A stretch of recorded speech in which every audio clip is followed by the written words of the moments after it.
అందరికీ నమస్కారం. ఈరోజు మనం మన ఫ్యాక్టరీ మరియు యంత్రాల నిర్వహణ గురించి చర్చించబోతున్నాం. ఇది ఉత్పత్తులను మరింత సాగుగా తరలించడానికి మరియు మరింత సమర్థవంతంగా పనిచేయడానికి మాకు సహాయపడుతుంది.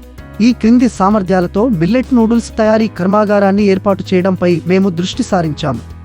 500 నుండి 1000 చదరపు అడుగుల విస్తీర్ణంలో రోజుకు 130 కిలోల చిన్న పరిమాణ కర్మాగారం, 1000 నుండి 1500 చదరపు అడుగుల విస్తీర్ణంలో రోజుకు 200 కిలోల మధ్య తరహా ఫ్యాక్టరీ.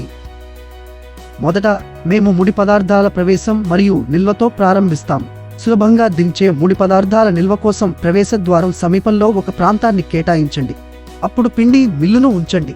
ఇది చిరుధాన్యాల గింజలను పిండిగా మార్చడానికి ఉపయోగించబడుతుంది. ఆ తరువాత మిక్సింగ్ మెషిన్ తీసుకోండి.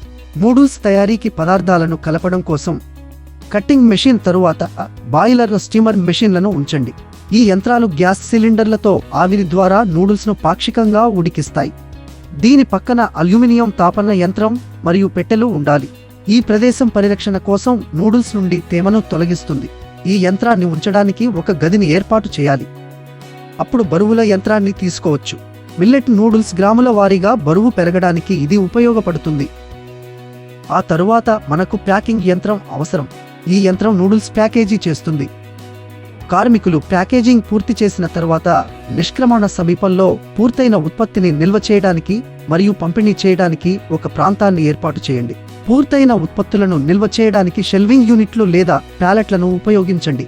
సులభంగా యాక్సెస్ మరియు షిప్పింగ్ కోసం నిర్వహించబడుతుంది.